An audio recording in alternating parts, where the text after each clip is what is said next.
Welcome back to the Lanterne Rouge Cycling Podcast with Benji and Naesen. This is a pod Benji and I have been waiting for a very long time and making sure we prepared properly for it. Our 2020 Seasons Awards podcast. And, this is starting small now, but eventually, maybe even now, in fact, this is going to become the most important award in the whole of pro cycling. At least that's what I think, our opinion on who was the best in certain categories. And just to introduce how this is going to work, we have 7 categories. All-round best rider, sprinter, climber, puncher meaning races like Flèche Wallonne, Liège, punchy climbs, etc. Flandrian, which is also like a cobbler, best cobbled classics rider. Domestique, which is self-evident, and best under-23 rider, and best team, actually. We added that category in the end. So we've got all those categories, men and women. We're going to do all of those. We're going to do our top 3 in each discipline or category. And just to be clear how this works, this is who we think, or this is how I look at it, who was the best rider in this discipline in 2020, which I think is not necessarily meaning who got the best results, but who was the best rider in that discipline in 2020. It also doesn't mean who we think is going to be the best at this discipline going forward into the future, because obviously things like injuries, team strength, bad luck, race decisions that can be improved, youth improvement can all affect things like that. Are you G'd up for this, Benji? I'm keen to actually get into some argy-bargy and an argument with you about some of these. Ooh, that's going to be interesting. I feel like I'm pretty hyped about it, to be honest. It's been a few days since we recorded our last podcast, and it's nice being back in the cycling vibe, and we've got some interesting names lined up. I think that we're going to be on the same level of things quite consistently. I feel like we've got a similar opinion on how cycling goes and who's the best rider in certain areas, but I know in advance that you're going to have some hot takes for us today, so I'm extremely curious to hear it. I think I've got a solid list as well, so let's hope the people agree with us. If you don't agree with us, that's very important. Leave it below. Who's your best rider in a certain discipline? I'm extremely curious what your opinion is as well, and I feel like that could also bring up some interesting discussions in the comment section on YouTube, or perhaps on Instagram or in Twitter. On the podcast platforms, it's likely impossible to post a comment, but you know what I mean. Wherever you can contact us, show us your list, and we'll definitely interact on it. First discipline, all-round best rider for 2020. We're starting off with a bang. Contenders for this, probably Pogačar, won the Tour de France, obviously. Wout van Aert, Primoz Roglic. Who are the other contenders, Benji? They're the main ones that I thought of. Alaphilippe, I guess. Evenepoel, Carapaz, maybe. Tao Geoghegan, but he won the Giro in a stage. But they're the main ones, I think, on people's list are Pogačar, Wout van Aert, and Roglic. And my pick in this order: first, Primoz Roglic; second, Wout van Aert, a Jumbo-Visma 1-2; and third, Tadej Pogačar. And just a reminder of the palmares: Primoz Roglic, first GC Tour de l'Ain 1-2 stages, won Slovenian Champs Road Race, won a stage in Dauphiné, was probably going to win GC, then had to stop because he crashed. Tour de France, second, and he won a stage.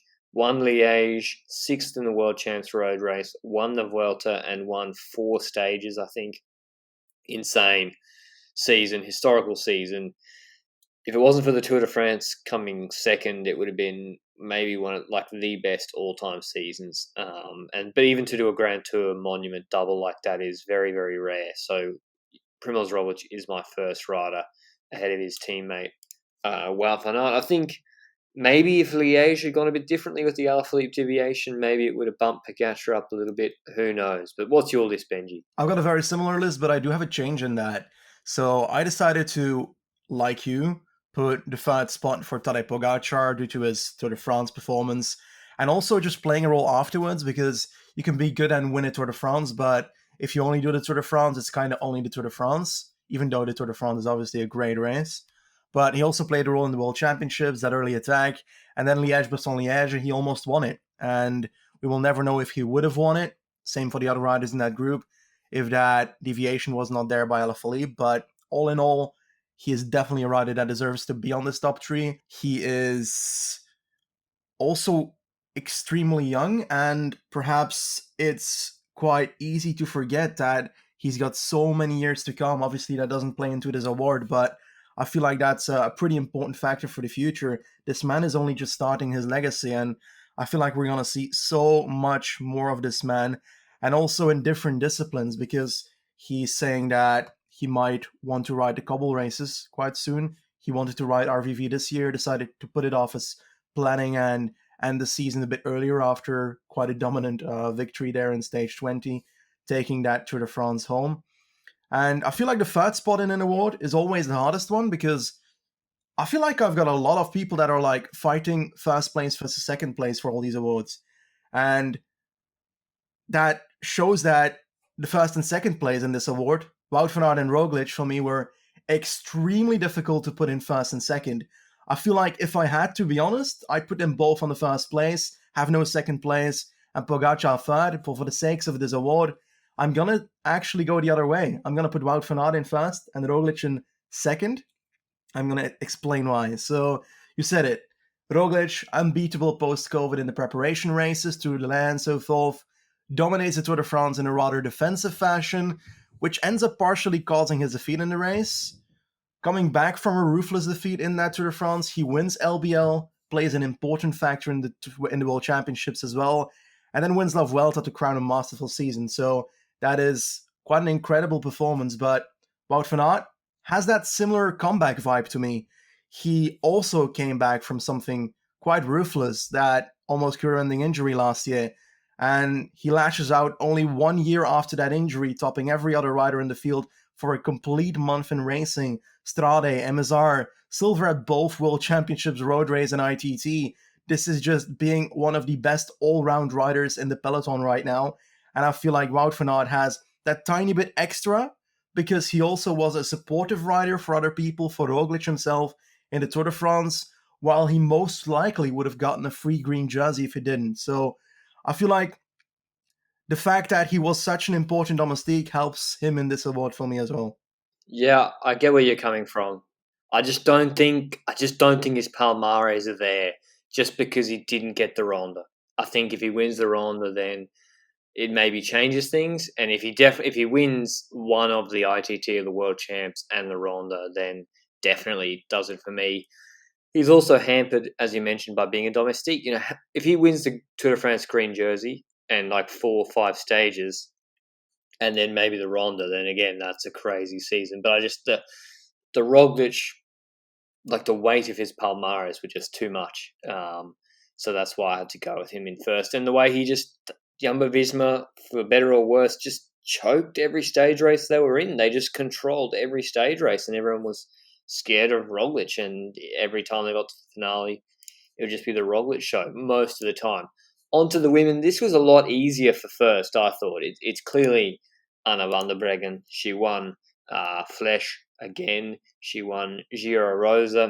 She definitely benefited in a sense from not having as strong competition as Giro Rosa, with Annemiek van Vleuten crashing. Not van der Breggen's fault, but again, van der Breggen, I think, just I can't believe it's really shocking to me that she's going to be retiring in a year after Tokyo. She's still only 30 years old, and yeah, I forgot to mention, by the way, the world champs first in both the road race and the ITT, and yeah, fourth in Strade. She won the Settimana Ciclista Valenciana before lockdown. Everyone's forgotten all the Palmares of people before lockdown.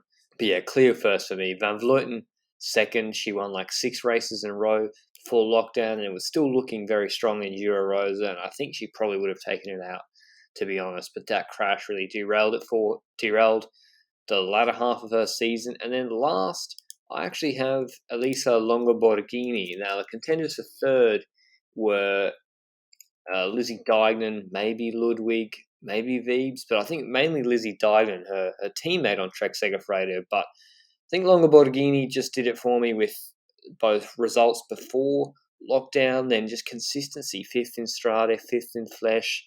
8th in Ronde, 7th in Drie Daagse Brugge de Pan, and then, second in the Ferretizit Challenge by La Vuelta. Not many wins. That's the only knock on her. But I think, Diagon has wins in La Course and GP Plouay. But I think, just a much more consistent season from Longo Borghini. Who do you have in your three, Benji? So I'd like to add that I also was planning to put Longo Borghini on third, but decided to change it last minute. I believe that the victory that puts her on the podium for me, well, not the victory, but the performance that puts her on the podium for me is the World Championships road race. And because I feel like she should have been relegated there, I'm going to go on a limb here and say that she loses that podium in my award show because I don't feel that she deserved that place. Maybe hard to say, but that's kind of my opinion on it. And I think as a consequence, I put someone else up there. I've got Lotte Kopecky, and I've got that because if you look at her 2020 season, she's got an amazing season. And she started off with a podium at Le Samin, then won the ITT Belgian road race. No, not the road race, ITT in the national championships. And afterwards, in the Giro Rosa, she ended up taking a stage, 2 other podiums.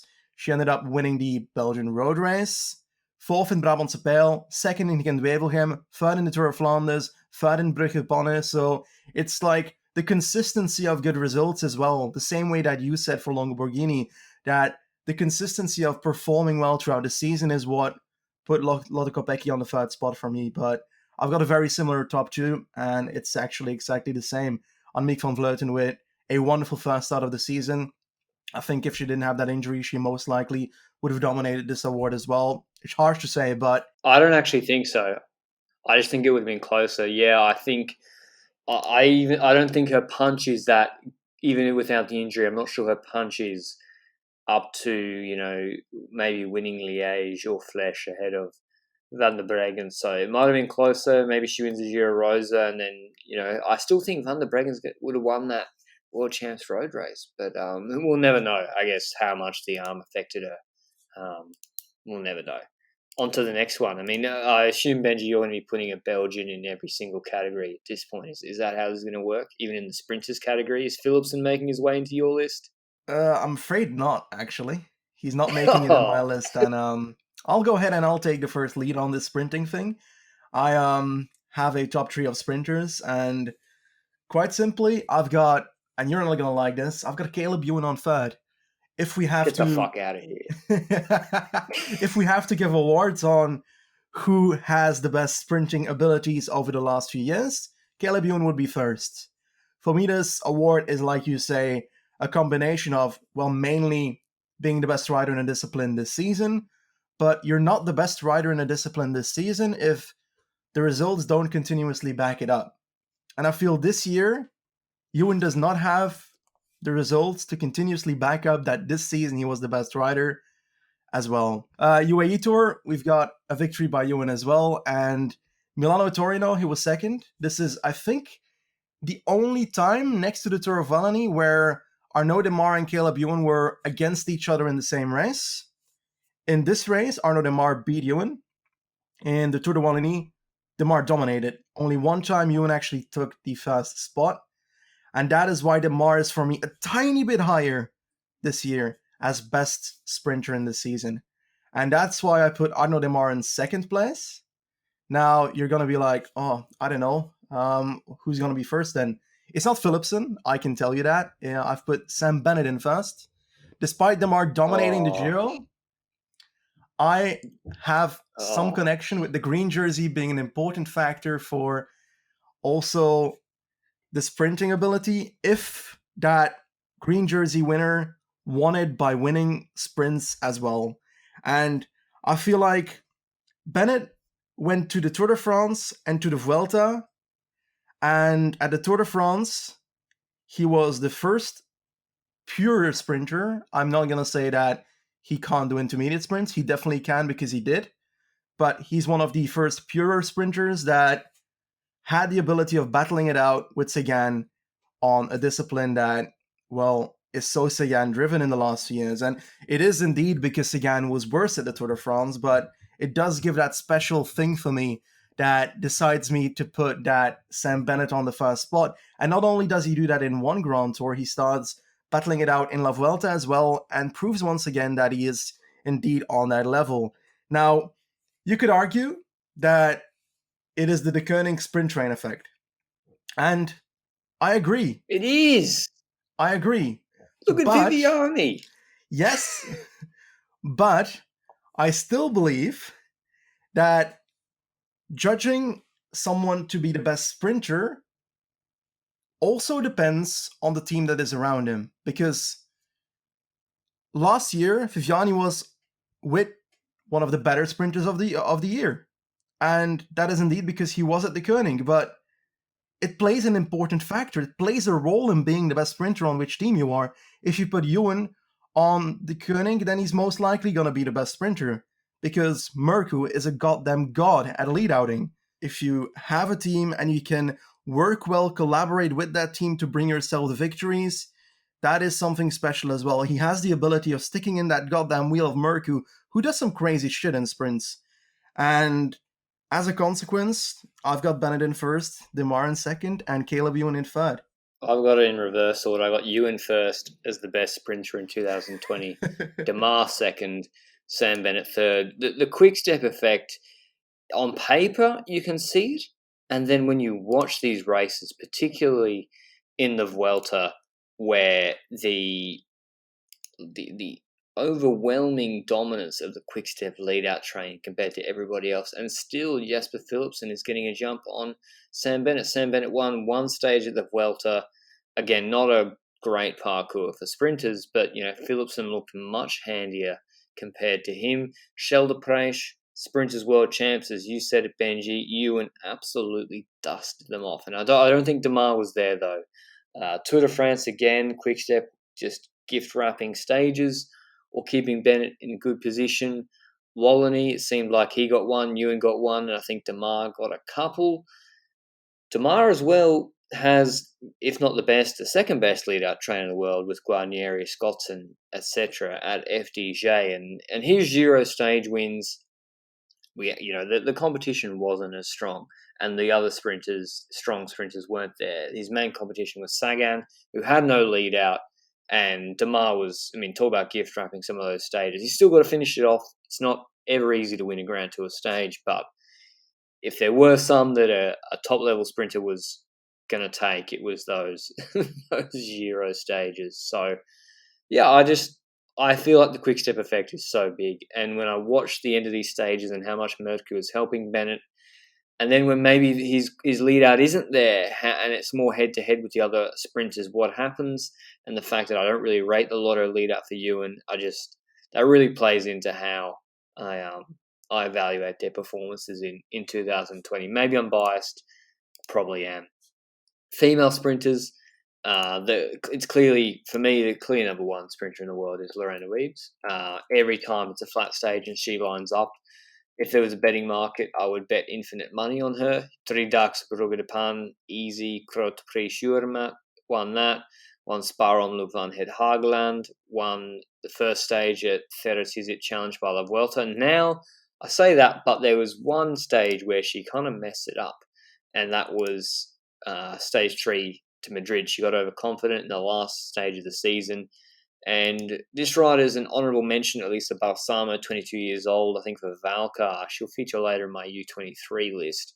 But yeah, she beat Lorena Wiebes. But I think Wiebes is a better sprinter than Kopecky and Julian Dor, who are my second and third respectively. Kopecky, model of consistency, was in, I think, your third, Benji, as you already read out her Palmares. And Julian Dor, I can't remember who was the rider that did that crazy deviation, and they did get relegated, and we went crazy on Twitter. Who was that? Julian Dora. Was it Julian Dora? Yeah.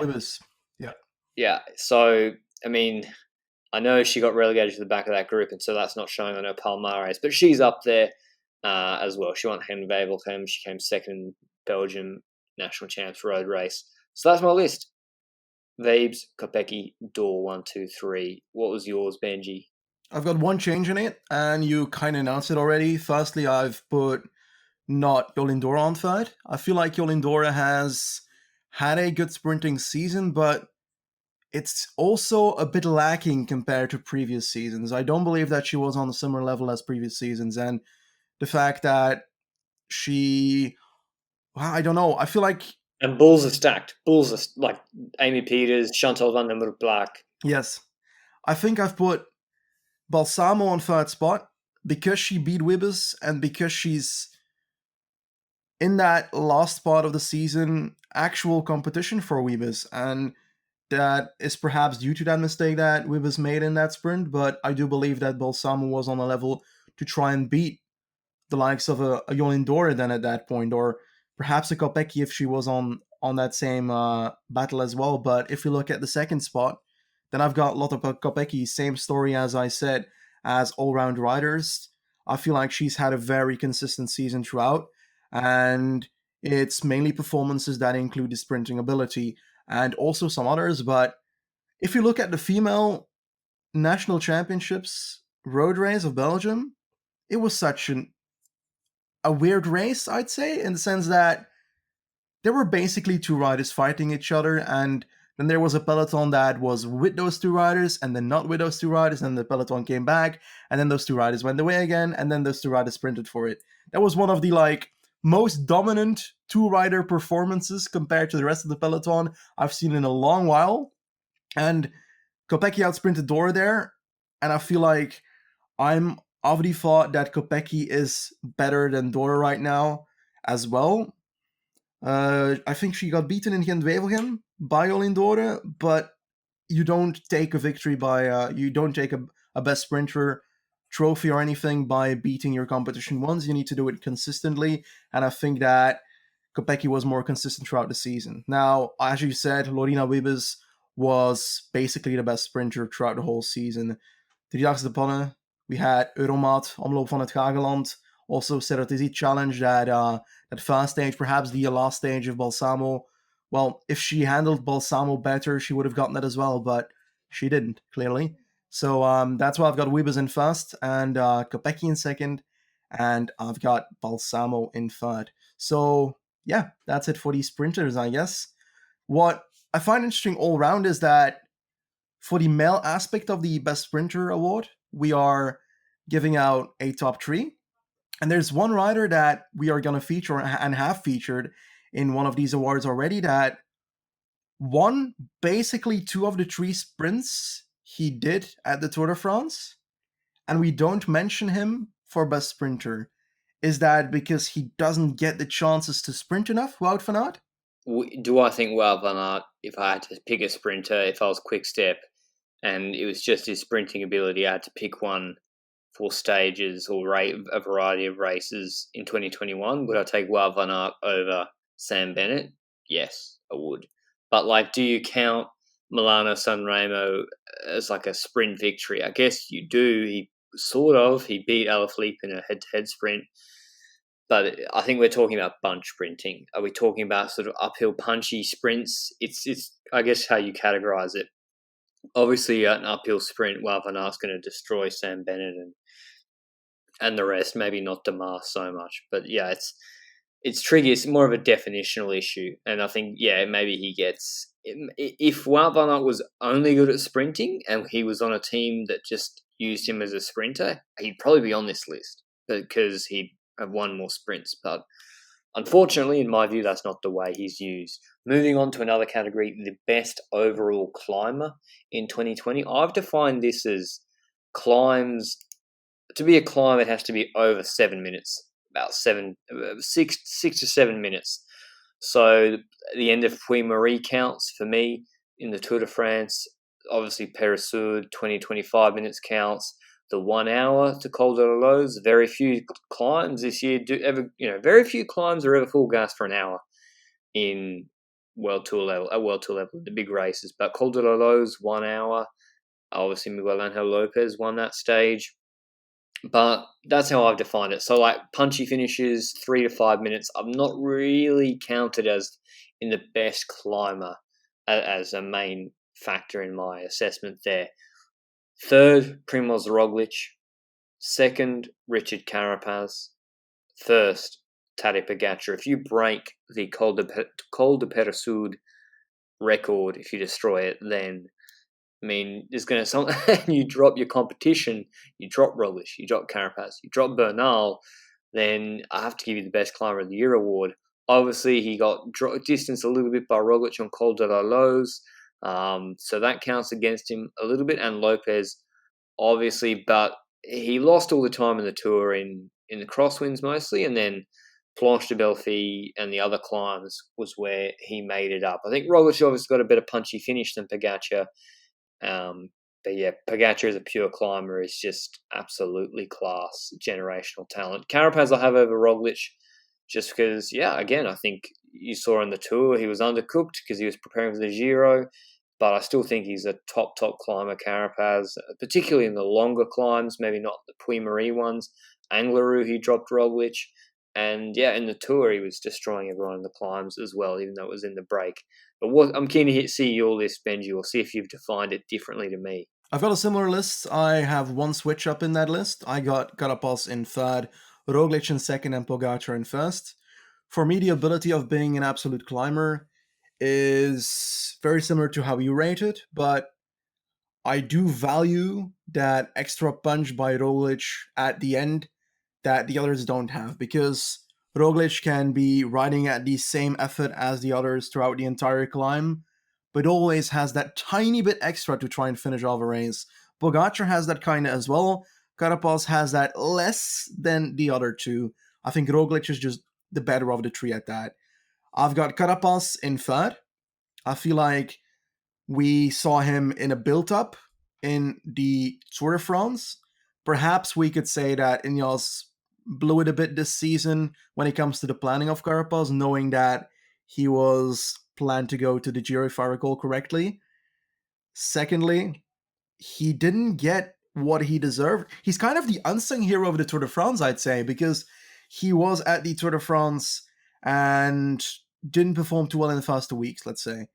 In the final week, he became... Well, actually, no. Who was the only Domestique chasing Pogacar and Peyresourde? It wasn't Sepp Kuss. It was Richard Carapaz. Yeah, that's true. But that was like only the only time I think we saw him in the first 2 weeks of the Tour before he started going in the breakaways. I swear he dropped pretty early. Yeah, I know. I take your point. He was on and off, but he was. I think he was he was doing something. He wasn't just a complete wash. Yeah, you're right.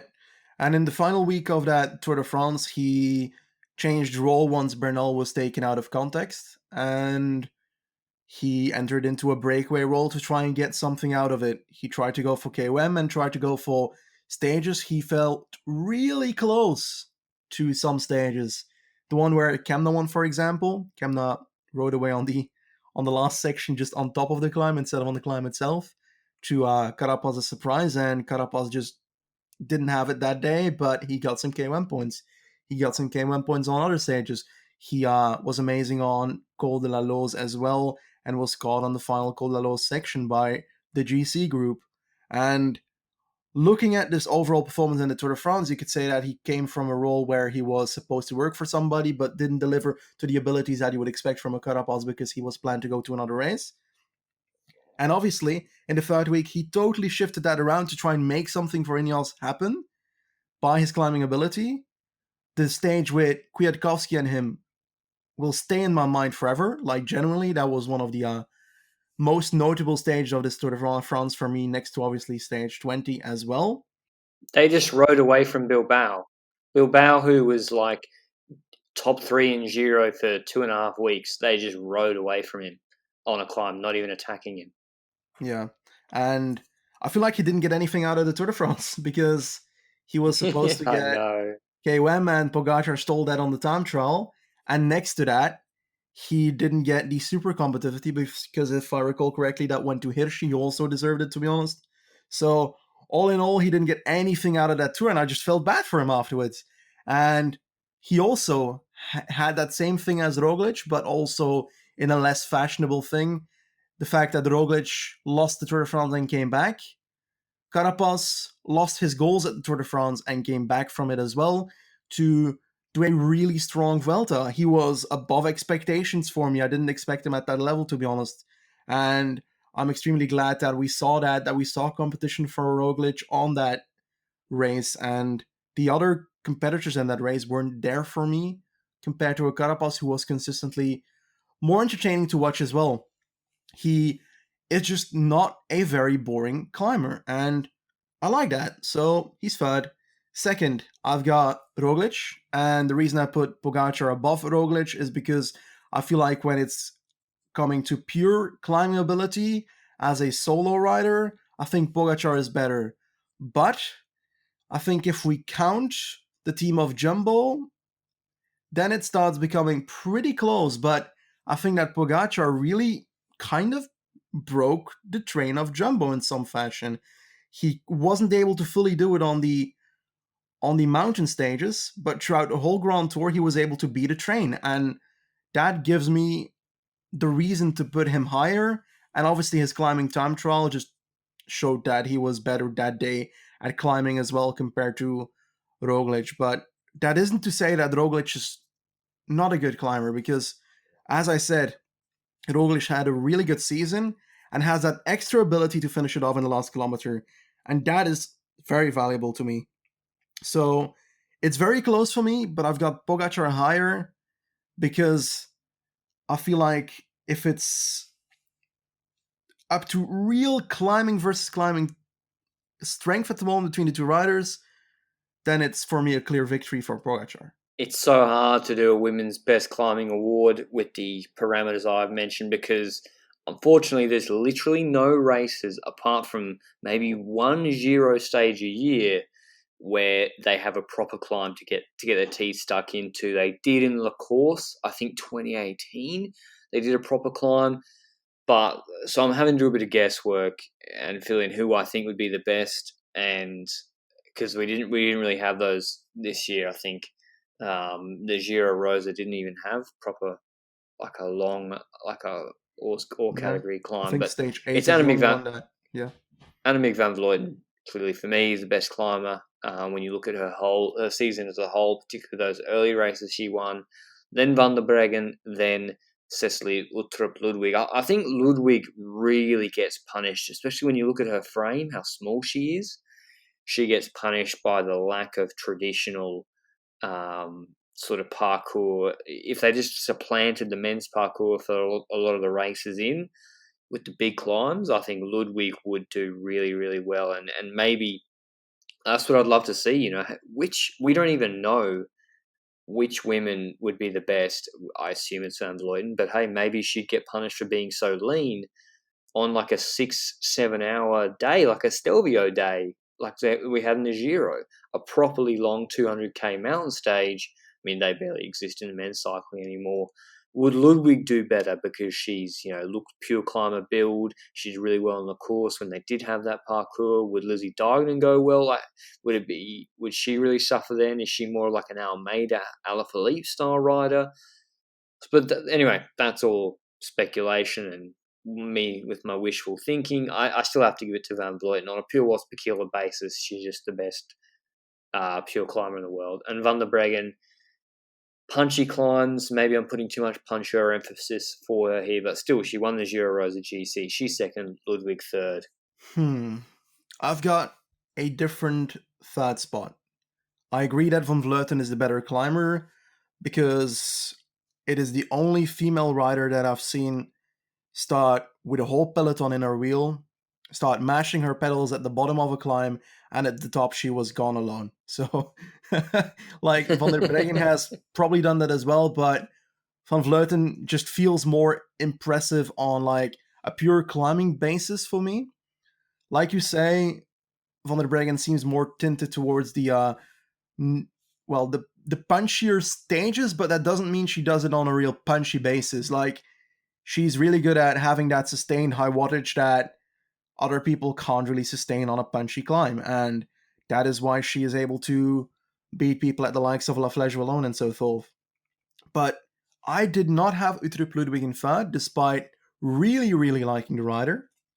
I feel like Longo Borghini is up there for me because as you say, I went through the entire season of female cycling right now, and the only top climbing stage that I found was the 8th stage of that Tirreno, which is not really that big of a climb. It's still count as a hill stage, but Longoborghini was able to beat the others there in a pretty dominant fashion, except for the rider who ended up second, which was Van der Breggen. So I feel like this climb is just that edge on which Van der Breggen is not the best compared to Longoborghini. That this kind of finish is where another rider can overtake Van der Breggen, and that is the race where Longoborghini did so, and that's how I've put Longoborghini also on the third spot here. Van der Breggen in second, and Van Vleuten in first. Van Vleuten with, we said it already, a magnificent start to the season, and perhaps she would have had a very dominant season if she didn't have that issue. Like you say, I shouldn't be really saying that Van der Breggen would not have won stuff if Van Vleuten was still around. We don't know that, so I'm not going to take that stance. You were right about that.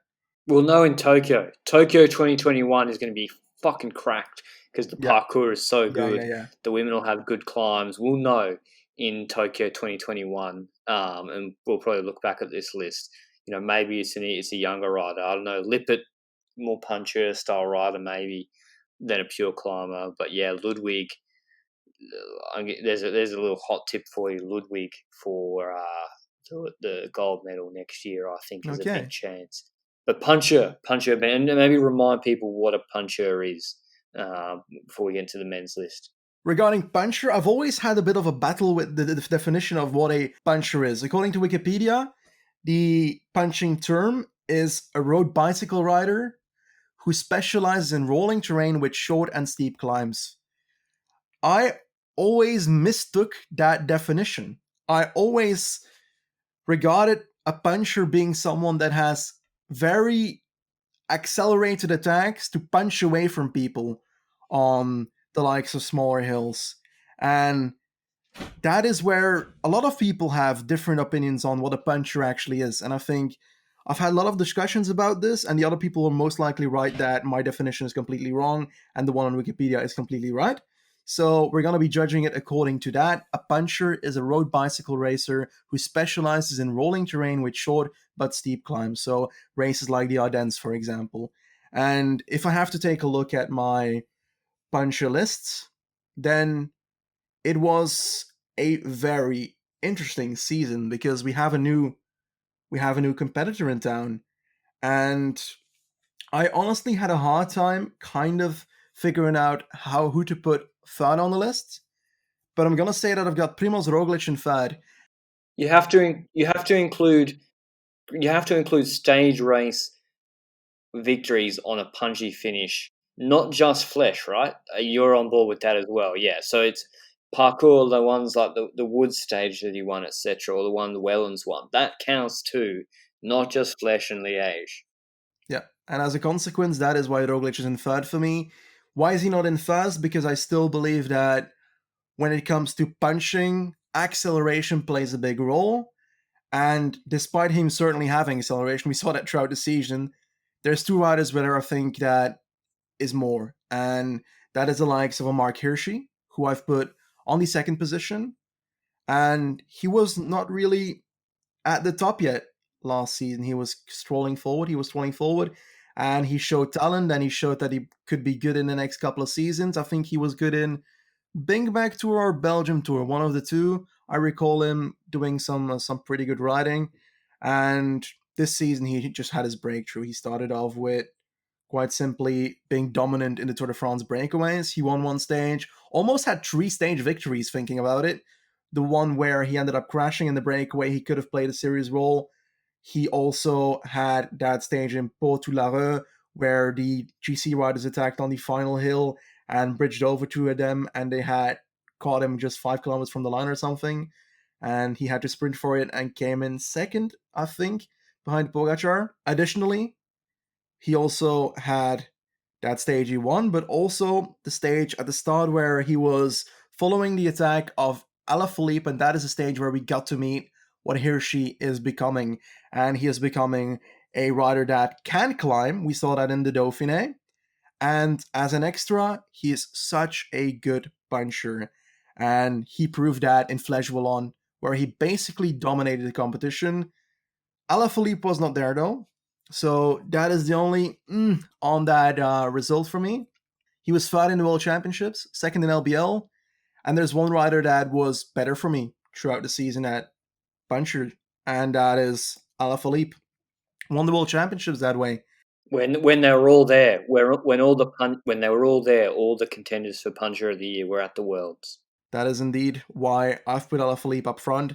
I feel like he's got that extra ability to have such a high acceleration when the others are cracking already a tiny bit, and that puts him above everybody.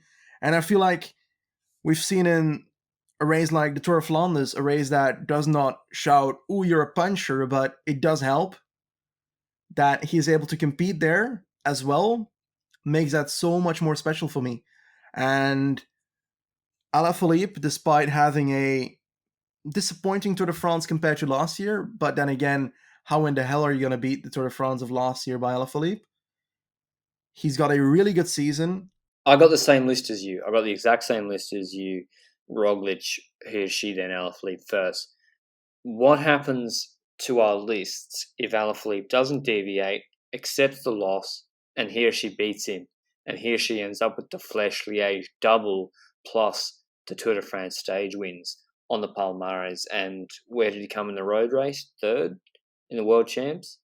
Then it's a really hard toss-up between Hershey and Alaphilippe. Now, I think Hershey's got a better sprint than Alaphilippe, going into a reduced bunch after the punchy climbs. But I think on a punchy climb, no one can hold his wheel in world cycling. We can even go back to Milano San Remo. No one could. Alaphilippe, Kwiatkowski, they all got dropped in Milano San Remo. Wout van Aert had to let the wheel go, and he had to catch Alaphilippe back on the descent, and then only beat him in the sprint just. So yeah, Alaphilippe, I think, clearly best puncher in the world, and Hershey, he's coming. He's only 22 years old, which is crazy. Notable mentions, I think, Mike Woods also, like in the Vuelta, he confirmed that. Tim Wellens in stage races, and Tadej Pogacar as well. Kwiatkowski, I think, took a step back this year for me in the puncher category. He just doesn't look quite... What about Wout van Aert, Benji? I mean, he didn't even do... Did he do Liège? He did not do Liège. And I don't know. He didn't do Brabantse Pijl either. Correct. I think that... I actually probably think Wout van Aert is... For 2021, I think, in the future, Wout van Aert and Van der Poel are actually better punchers than Roglic, but we got to do it based on 2020 Palmares and what actually happened in 2020. Yeah, I find it really difficult to judge Van Aert versus the others because he hasn't really done the Ardennes really, and the stages that he does compete well in, he is good. The World Championships is perhaps the only race where we can really put him against punchers. And that course is harder than the Ardennes. So it's not like we can say, Liège will be too hard. Well, Imola, that climb's harder than the Liège climbs. Flèche, maybe it's different because it's like easy for 3 hours then a wall. But Liège, I see no reason why he can't do well. Lombardia too, that's true. I think he can do fine as well. We forget Lombardia. Full saying, everyone forgets that. That will be the forgotten monument. Full saying, we didn't even mention him for puncher. Yeah, that's crazy. I feel like Full saying was better last year. He was high level last year. But yeah, Wout van Aert and Van der Poel, because they're so good as cobblers and everything and TTs and sprinting, you forget that they're elite punchers as well by definition. But moving on to female punchers, it's got to be, it has to be Anna van der Breggen first. Like, there's no other option. She won Worlds road race on that hilly course. She won Flèche in a pretty dominant like, you literally won't see someone win Flèche in more dominant fashion. And I know winning this award isn't just about winning Flèche, but I mean, come on. The way she won Flèche was ridiculous, riding everyone off her wheel. The only person that was able to challenge her was one rider I'm putting in here, maybe a bit controversial, is Demi Vollering second.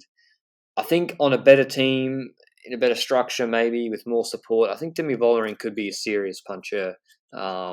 She's really talented, still really young, and yeah, that Flesh result, she was the only one where she actually tried to come round Van der Breggen on the Murderhoy. Third, I have Ludwig once again. She won Giro dell'Emilia, did pretty well in Flesh. From memory, I think she came second in Flesh because Vollering fell away a little bit after attacking under Van der Breggen. But yeah, I think Ludwig again. She doesn't struggle with the punching. She struggles maybe with everything around the punching. So if Van der Breggen and Van Vleuten get a gap on her, and she's having to bring back that gap on the flat maybe after a climb, then that's a lot harder for Ludwig. Whereas I think she's fine generally on the climbs. She's nearly at those girls or those women's level, Van Vleuten and Van der Breggen. But am I being crazy not keeping Van Vleuten on this list as a puncher, Benji? Who's in your three?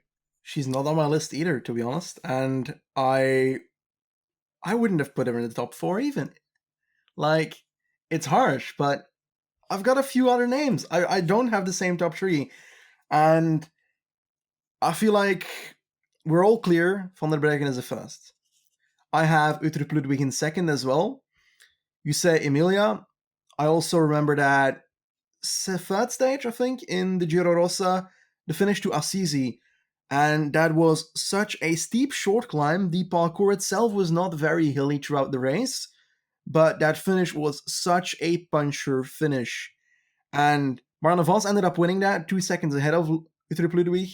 All the rest was on 5 seconds, 8 seconds, 12 seconds, 16 seconds. So it was a clear, just an upward acceleration stage. For me, that is punching as well. And that gives an extra thing to Uttrup Ludwig for me over the rests. And when it comes to the third spot, you're going to like this, but I believe that this is the opposite of what Ludwig did for me. For example, Ludwig, that extra Assisi stage where there's a whole parkour where everything is decided on the final hill, that is leaning towards Ludwig for me in this extra results. But also, we've got a rider that throughout the Ardennes races decided to try and take it on early. She decided to try and attack earlier on, and that led to a beautiful second spot in Liège-Bastogne-Liège and a victory in the Brabantse Pijl. And for me, that's Grace Brown. And I don't believe she has been on this level as this year before. And I think we're going to see perhaps something more in the future from her. She's 28, so it's not like she just started and she just arrived at the top of cycling, but I still believe that she deserves to be in that top 3, knowing that despite not doing it the more traditional punching way, she still got a really strong ride in both those races. I think Marianne Vos took a little bit of a step back this year with the punching. Not quite as dominant. That being said, she still won 3 stages of Giro Rosa. So a lot of those were uphill finishes. So I think maybe in hindsight, I've made a mistake putting Vollering in there instead of Vos, but I've written it down, so I have to stick with it.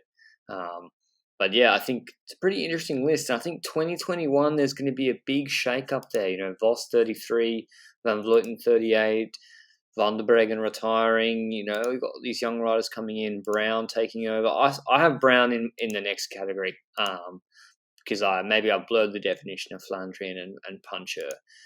Moving on to Flandrian, though, which is, cobbled rider, cobbled classics rider, Paris-Roubaix. I still Bing Bang Tour. I still give a little bit of credit if you do well in the Bing Bang Tour as well, actually, for Flandrian. I mean, it's literally in that area. So Tour of Flanders, etc. Here's my list. Wout van Aert first, even though he lost Tour of Flanders to Mathieu van der Poel. Him first, Van der Poel second, and Mads Pedersen third. And I'll let you go to your list next, Benji, so people can compare the two lists quickly. So our list is completely different in the sense that I've got Wout van Aert in first, Van der Poel in second, and Mads Pedersen in third. Oh, no way. By the way, we didn't compare notes or anything. I got this on my own. We did this up separately. So it's actually kind of annoying we don't have more divergence. Maybe we should have spoken beforehand so we could have had scripted disagreements. But wow, that's crazy. And what's your justification for people who are saying, well, Mathieu van der Poel beat Wout van Aert in Tour of Flanders? It's a Flandrian award. Why? How could we have Wout van Aert ahead of Mathieu van der Poel? So, I would put a distinction on the fact that at the start we said that results are obviously important, but it's also the best rider competition, as in who do I think would win a full Cobble Classic season if we rode that this season? Because Paris-Roubaix was cancelled. I think if Paris-Roubaix was ridden, Wout van Aert would have won it on the abilities that they showed this year. Because for me, there's a distinction between Flandrien in the sense of the Tour of Flanders and Flandrien in the sense of Roubaix, because you would say Roubaix is in France, it's not a Flandrien race, but I disagree. Being a Flandrien means that you can ride cobbles like the best, and that you have the abilities of performing well on the crazy Belgian races as well. I don't count our dense riders under Flandrien. I just don't, from a definition standpoint. I feel like a Flandrien rider is a rider that does cobbles well. And does cobbles well means that you can perform in Roubaix and you can perform in the Tour of Flanders. You can perform in Omloop het Nieuwsblad, Kuurne-Brussel-Kuurne, E3 Harelbeke, Gent-Wevelgem, and those races. That is important for me. If you look at the start of the season, let's say we cut off the second part of the season, everything post-COVID, then there is a rider that I would not have put on this top three. That was really good. He won Omloop het Nieuwsblad, and that was Jasper Stuyven. And he just wasn't there for me post-COVID, which caused me to not put him on that list. Mes Pedersen had shown himself to be good at Bing Bang Tour. He has shown himself to win Gent-Wevelgem. We predicted it. I was glad with that prediction of Pedersen at Gent-Wevelgem. That was one of the... Yeah, my wallet was too. Yeah, that's true.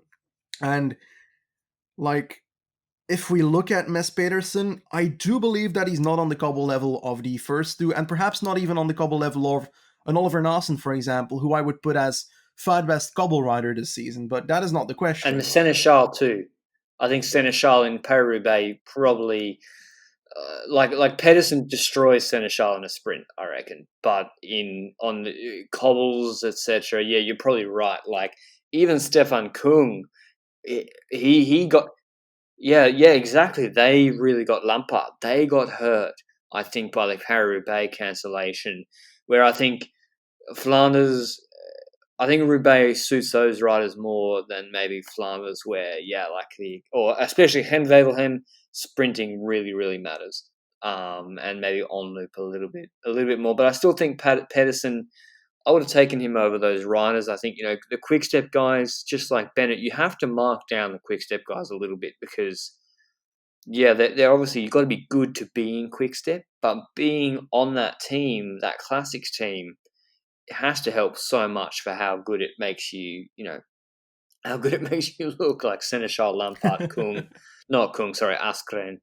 They got de Klerk bringing everything back. Whereas Pedersen, I don't want to knock Edward Turner. He's got a good lead out for not the highest level races, but I'm not sure he has got the best support in the classics too much. So yeah, I like Pedersen a lot. Van der Poel obviously won Binkbank GC, won the Flandrian stage in Binkbank, won Tour of Flanders. That being said, I only picked Wout van Aert ahead of him for one reason. In Gent-Wevelgem, who was marking who? Who was worried about who? And who was everyone looking at because they thought you're the biggest dog and you are the man who were most scared of winning this race? And it was Mathieu van der Poel following and marking Wout van Aert the whole time. Not criticising him for it, just saying that is exactly what happened. And yeah, I mean, then again, the other week he backed himself in the sprint against Wout van Aert and he won. But yeah, that's why I think Wout van Aert is the best Flandrian. Anything more to say about this, Benji? Do you think? I think Van der Poel's palmares in those races this year are slightly better. What why do you expect Wout van Aert to be better than, or to have been better than Van der Poel in Paris-Roubaix, even though Van der Poel was right there with him in Flanders? Because I believe that Van der Poel requires the punching ability as well to be on the same level as Wout van Aert. If you got a pure Paris-Roubaix race, firstly, doing that the first time, I think Van der Poel has not ridden Paris-Roubaix yet, if I recall correctly. Doing that for the first time is something special and will likely result in not the best result for yourself. You need the experience of having ridden a Paris-Roubaix to know what that feels like and to know that what that can give something. I think additionally, it gives experience on when things could happen in that race. And Wout van Aert has really, really put attention on the fact that he wants to win Paris-Roubaix. And last year, he was extremely strong in Paris-Roubaix. Ended up crashing 2 times, if I recall correctly. And eventually was unable to come back accordingly. But had a really strong performance. And I think that when it comes to the endurance throughout a rough stage like that, I put Wout van Aert a tiny bit higher than Mathieu van der Poel, because despite Mathieu van der Poel having good endurance as well, it's just a tiny bit less for me. And it's perhaps because of that World Championships last year where Van der Poel was off to try and win it and then kind of collapsed at a certain point. And I feel like ever since then, I believe that he's more human than Wout van Aert in races that are more about the endurance aspect. Is that an argument, or what do you think? Yeah, I think the punchy climbs help him a little bit more, maybe. But moving on to the women's, again, there's not many races to go by. Unfortunately, Paris-Roubaix got cancelled. Next year we'll have women's Paris-Roubaix. Can we mention Chloe Dygert as the best Flandrian? She's not in my list, and I assume not in Benji's.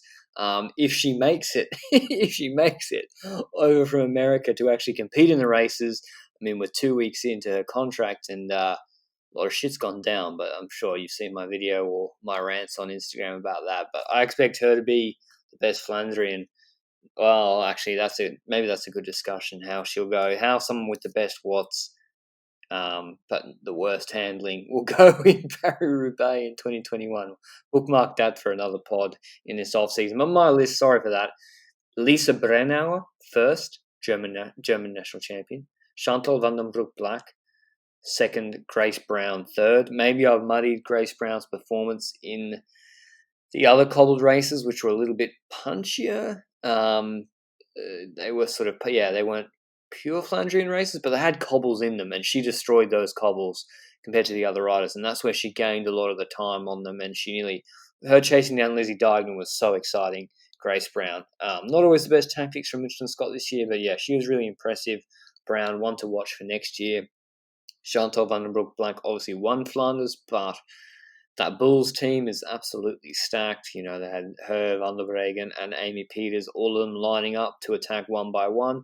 But Lisa Brennauer didn't get that big win, but just really consistent. And I think another rider who got really hurt by the lack of Paris-Roubaix as well. She's a TT rider.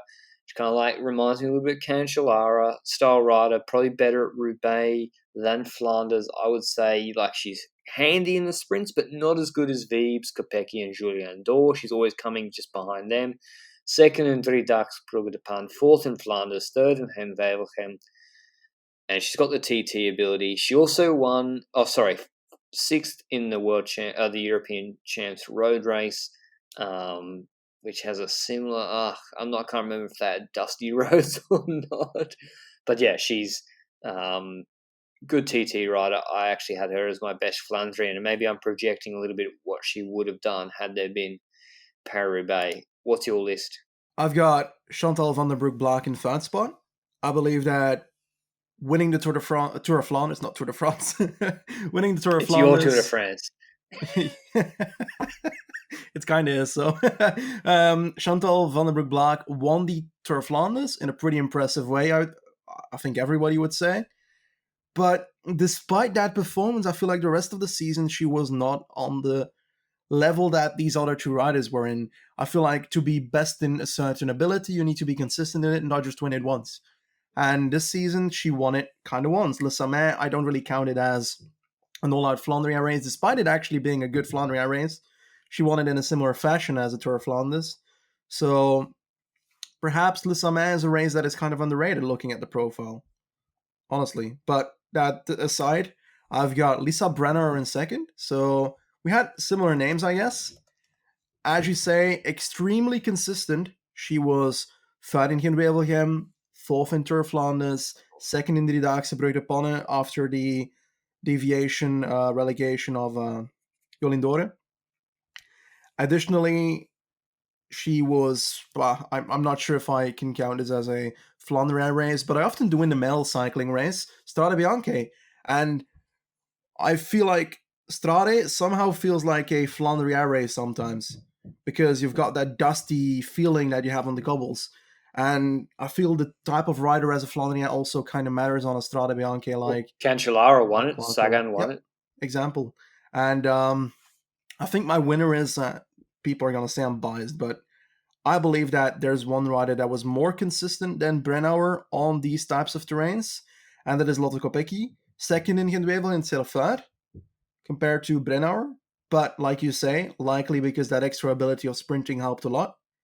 Then in Gent-Wevelgem, well, that was Gent-Wevelgem, being third in Tour of Flanders instead of fourth. So it's quite simply that I've done the same thing that you did. I value the fact that on the cobbles, Brennauer seems to be the strongest of the two. But if we compare these two riders in what you need for a Flandrian race, which is cobbling and perhaps a sprinting to beat the riders that you're with, then I feel like Kopecky takes the upper hand. And that is why her results are just consistently a tiny bit better throughout the season. That's fair enough. It's a good argument. I probably should have her in my top three somewhere. Now moving on to my favourite category. I think the one I enjoyed compiling the most. Maybe we will have the most divergence. The best Domestique. Now, first of all, do you have Domestique as to include lead out men, Benji? I do. I still do have it as lead out men. I think you have to because I've combined them in categories. So, Guadagnieri, Murku should also be in this list, as well as like the climbing domestiques like Amador, Koos, etc. But I have a pretty interesting first selection. Dries Stevenens for Quick Step. He gets no love, the 38-year-old. He won his first World Tour level race with Cadel Evans Road Race this year, and then has been just a faithful domestique for throughout the rest of the year, and for Julien Alaphilippe mostly. And I think he's really, really underrated, and for Evenepoel as well. Like Evenepoel in Lombardia, I think, and in earlier races in the year, like Evenepoel won every stage race he entered. That was mostly with the help of Dries Stevenens and Joao Almeida. So I got Stevenens first. I got Koos second, and the reason I got him second and not first, I think if he, like the Peresud stage where he kind of went missing, I can't remember what happened there, and there's a few other stages. It's like when Koos is on, he's on as a domestique, but there was also sometimes some stages where he wasn't there, where he really needed to be. The last main climbing stages of Vuelta is a good example of that as well. I'm not blaming him, I'm just that this is an awards show for riders that are always going to be there when you need them, and that's why I have Dries Stevenens first as well. Leading, he did a good job in the lead out as an early man in the lead out, trained for Quick Step in Race Torquay and other races as well. He's just so versatile, Dries Stevenens. So yeah, got a big crush on him, obviously. Then third, I got Guadagnieri, the last man, lead out man for Demar. I think he's the best lead-out man in the world, actually, over Murku and the Italian. And, yeah, he's just taken that FDJ train to another level, and they won. I can't remember how many races they won. It's Tour de Wallonie as well are the ones that are really impressive. Like, no one expected Demar to do that well at Wallonie, and Guarnieri, I think, was a big part of that. So, yeah. Where's your list, Benji? Surely you're happy I put a Belgian first again. Yes, and I did so as well, but I did not put the same rider in first. Wout van Aert, no way. I did not put Wout van Aert in my top three. So, firstly, my third spot. My third spot is going to Rohan Dennis, and the reason is that I hate this. He was there at the most important moment for I know. And as a consequence, that makes his domestique moment of the year so important that he literally led the team to winning the Giro. I know, he And literally won the Giro for Ineos. yeah, and because of that, I put Dennis in third. What's your take on that? I know, and I get it. I get the logic, but also, like, he was there. So yeah, he was an incredible domestique for 2 to 3 stages of the year. So this is a season award, and it's 2 to 3 stages. And yes, he's done an incredible job, but I think they weren't even discussing Tao and GC until the last week, according to them. And he was just there for TT. And obviously, what Dennis did was incredible performance, but it's literally 2 to 3 stages. And again, Giro, I'm still marking it down as like a top compared to the other Grand Tours. Sorry, I know people don't want to hear that, but we're going to look back on that Giro, and we're going to see the rest of the Palmares of Hindley and Gegenhardt, and it'll make sense in the future.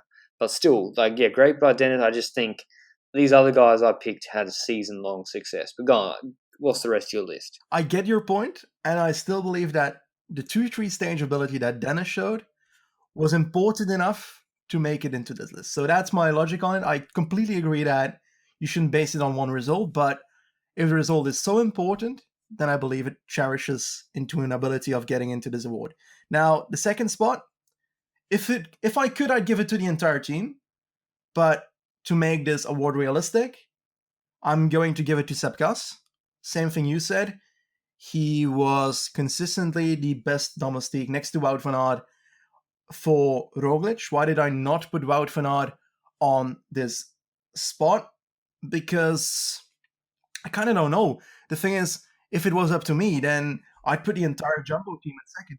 And as first rider, I'm going to say a name that I would say every single year of the last 3 years, perhaps, who is the best domestique in the world right now, and that's Tim de Klerk.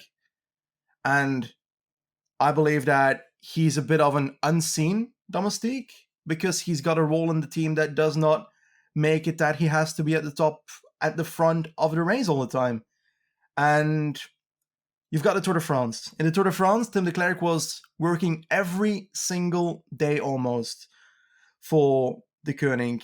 Whenever there's a sprinting stage, he was at the front pacing. Whenever they had to control the pace, he was at the front pacing. Whenever Bennett was behind, he was in the group with Bennett, trying to keep him on a gap that is not significant enough to lose him in that Tour de France. Whenever de Klerk is in a race, he is working for someone else, and he's doing that in such an amazing fashion that, honestly, Tim de Klerk is one of my favorite riders in the entire peloton because he has the ability of putting so much effort and cherishing so many moments from his teammates winning stuff because he was there in their shadows, and he's not going to be the guy that goes ahead and says, I want the credit because I did all the work. No. Tim de Klerk is the kind of person that says, oh, awesome job, man. I'm going to continue working tomorrow. And I don't know. I feel like the fact that there's such an unsung hero aspect to being a domestique as well makes him the fast for me. Here's another reason why I'd agree with you. Quickstep they won the most races. I think they crossed the line the most times of any team this year. My memory serves me correctly, and he was an integral part of that. And also, I mean, the Sam Bennett green jersey's got to count for it as well. Got to be a big factor. Like, he was integral in that, and they didn't even expect to win that. He came second in Three Daxa, didn't he? And he actually came fifth in Omloop and ninth in Le Samin. So he's almost still kind of improved. He's got zero sprint, but he's just he's got zero acceleration. And maybe his father Stein Vandenberg or uncle just retired. So the old Quickstep 6'8" domestique. Be interesting. Maybe that's a conversation I can hold for a pub in the back of Bruges. Who is the better Quickstep domestique, Tim de Klerk or Stein Vandenberg? If Tim de Klerk was at Omloop 2015, would Tom Bonen have won?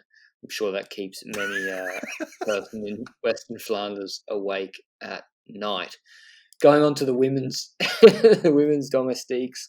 Ellen van Dijk first. She's better than Tim de Klerk, but performs a similar function for Trek Segafredo, and they were very successful if you combine the results of Longa Borghini and Lizzie Deignan. I mean, La Course, Sheepy Plouet, and then Longa Borghini's consistency, and I think was it Liège as well? What did Deignan win?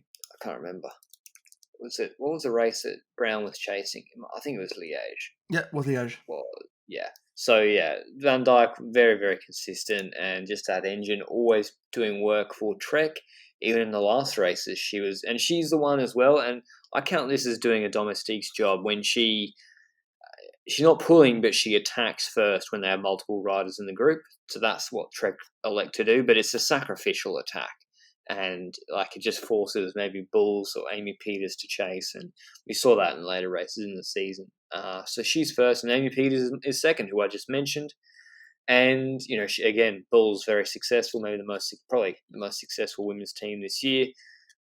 She didn't really get the chance to win much herself this year, but such a good job for Van der Breggen, for Julian Dor, Chantal Van der Broek Black and Flanders. Again, she has to be in the top three. And then Leah Kirchmann, the Canadian, for Sunweb. Sunweb, I kind of want to give the team award for domestique duties. They really did a good job supporting Lippert, I think, this year and getting the most out of her. But I put her in third. Do you have anything different on your list, Benji? I've got the same list, actually, but I want to add towards it that I feel like in women's cycling compared to male cycling, there is the thing where the team adapts more throughout the race, and you've got riders who are just leaders in certain races that can cipher themselves away in other races, and I feel like that's more a factor in the women's races than it is in the men's races, looking at all the performances throughout the year.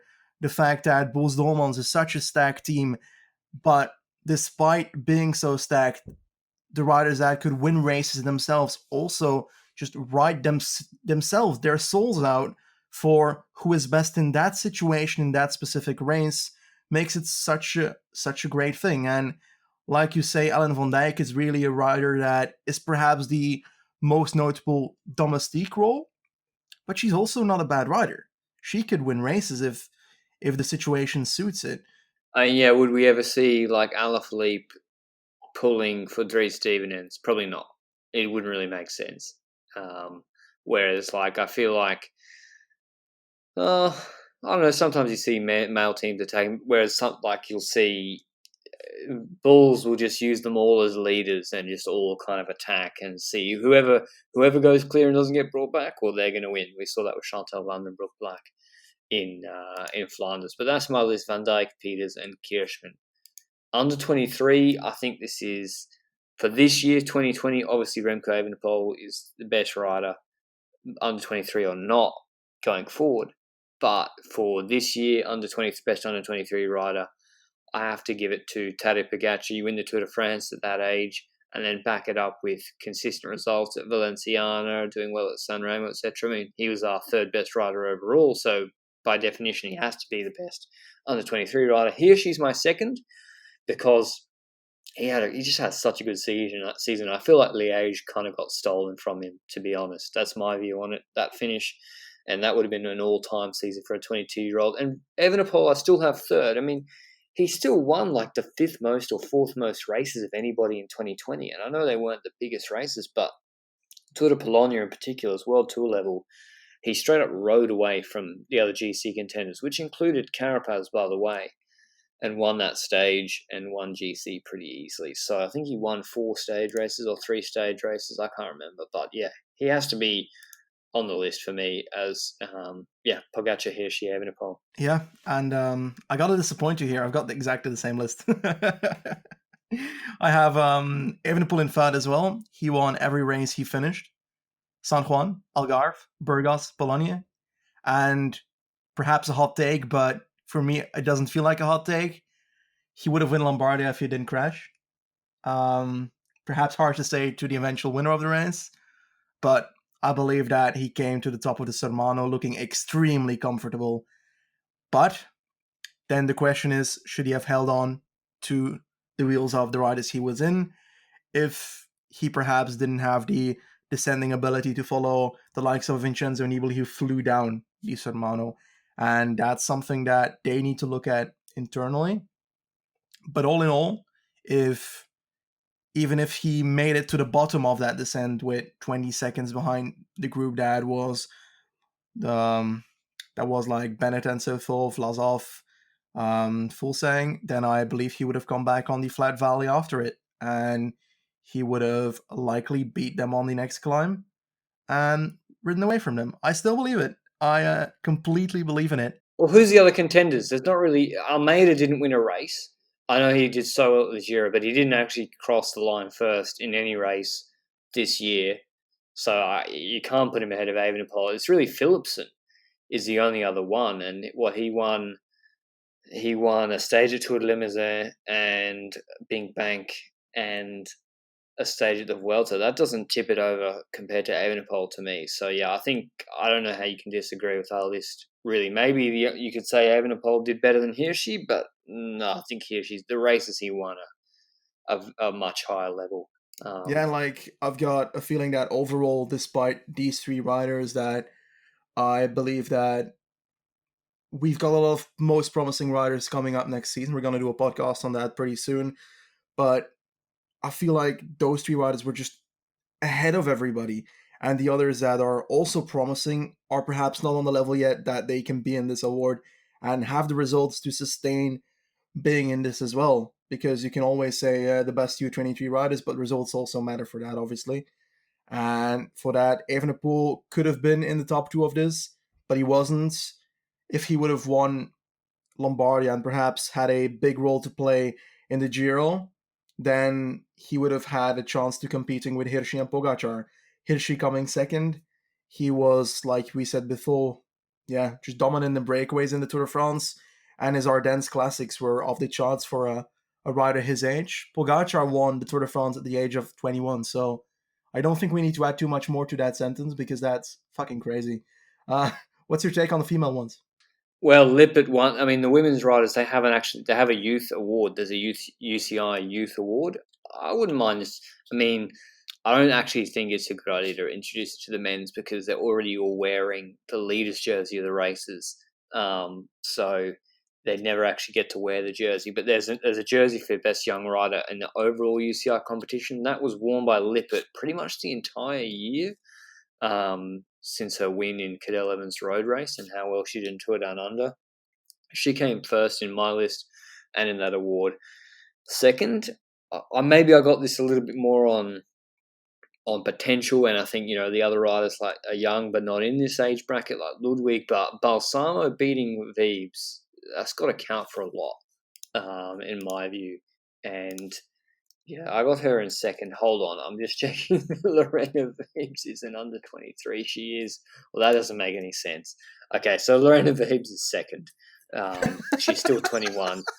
For some reason, I was like, she's 24. She's 25. There's no way she's she's second, and Balsamo is third. Michaela Harvey just gets bumped out. She's now on a real mention. The young Kiwi who was on a Key Paul car, which has since folded. But yeah.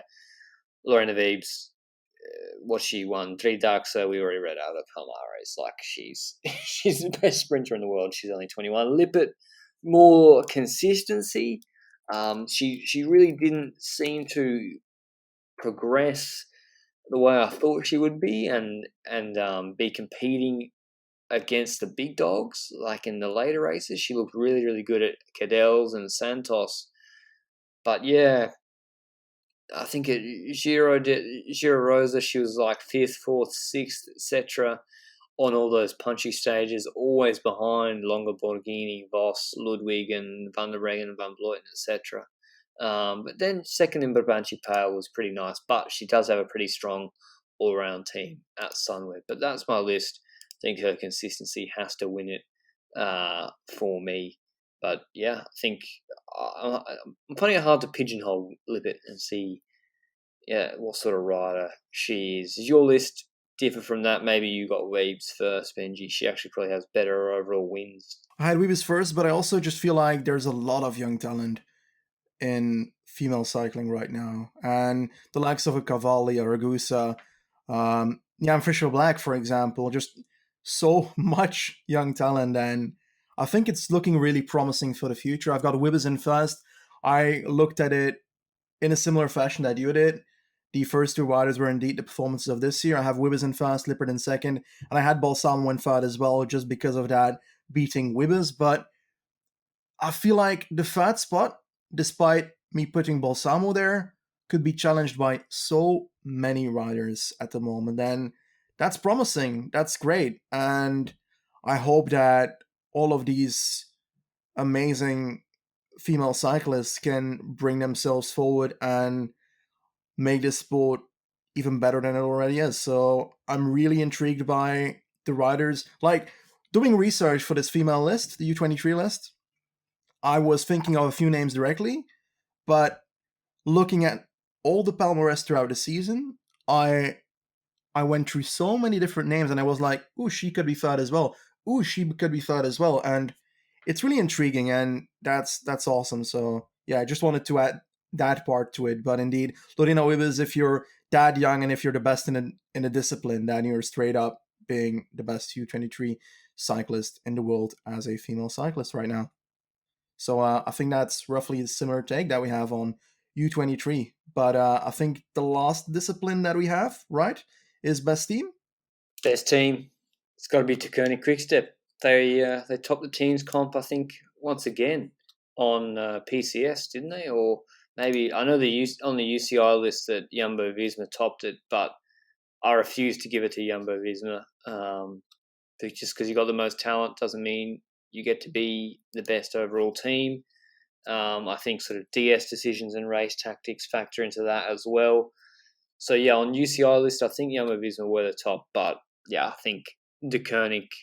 I mean, maybe if you're talking like best, getting the most out of their riders, probably Sunweb.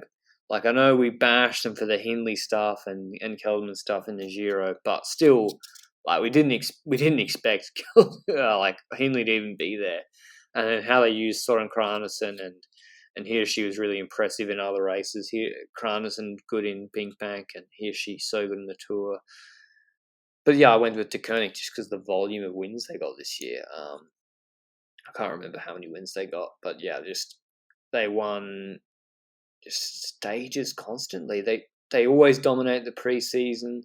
Evenepoel, they just transitioned to becoming a GC team immediately for him in all those stage races. They missed out on a monument here. It's probably what's missing off them. I don't think they won a monument. They obviously there's Alaphilippe Liège, but yeah, I just think they just so consistent, and I got to give it to them. Okay, I've got Jumbo in first. Not the best team though. Yeah, I believe they are. I believe they are the best team as a team. If they work together, then they can move mountains. And you're saying perhaps, yeah, in they don't stage have races. enough. Yeah, and I've got a list of like teams that I had as opportunities of being in my top three of this because so let me take it on like this. I had looked at the Koenig. I looked at the Koenig and I said they're great at races, but they lacked being good as a team in the most important races. Despite the Tour de France having the green jersey, I think the fact that Evenepoel fell moved a lot in this decision for me because they would have likely had an important role to play in the Giro if that didn't happen, and they did so with Almeida.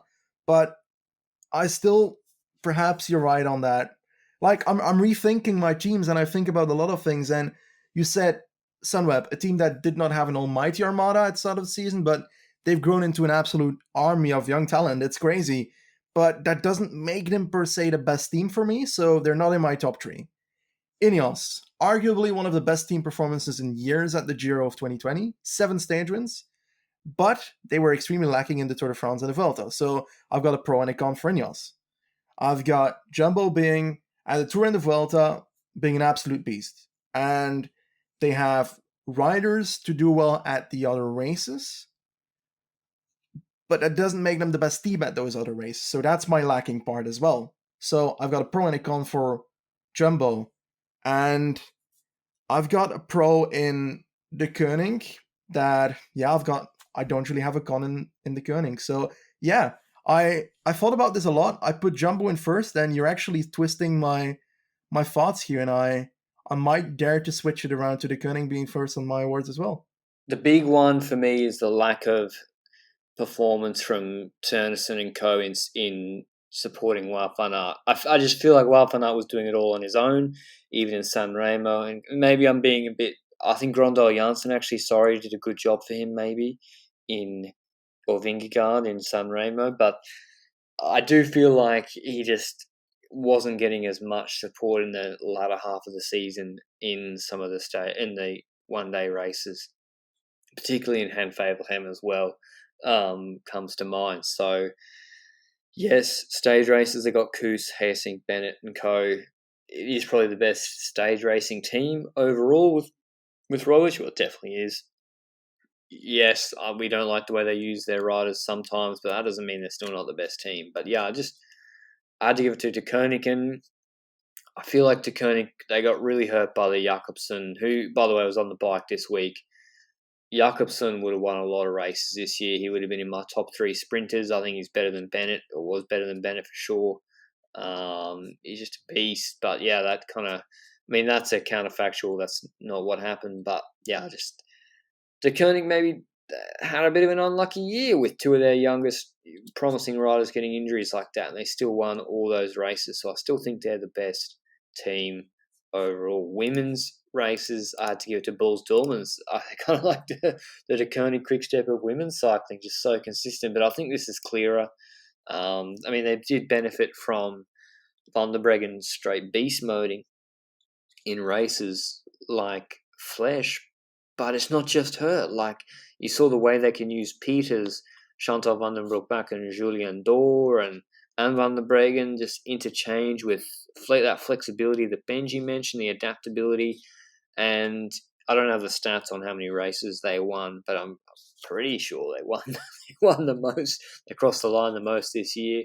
I bet a fair bit on that without checking it exactly. So yeah, Bulls are my best. Sunweb were okay.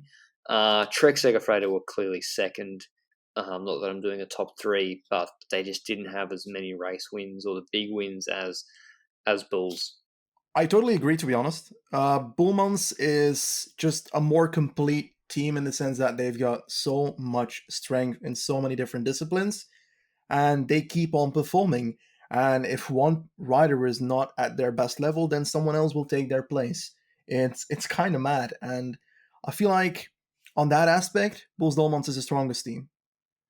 I feel like Trek also proved something to me that way they were really strong in some of the races. I recall a race, I don't remember which one, where there were two Trek riders in the front. I think Longo Borghini and, was it Dignan? I think it was Dignan, that were in a group, and I think Borghini was dropped for a bit, and she was coming back to the group, and the fact that Longo Borghini, passed the group just before the sprint caused the others to be in a certain wheel, and therefore the other rider from Trek, I think it was Dignan, had a much better lead out. And just that reminds me of just being a good team and being able to play into each other and blindlessly being able to trust your teammate. I honestly don't remember which race it was, and that really disappoints me. But yeah, that's one of the things that stays with me with Trek Segafredo as well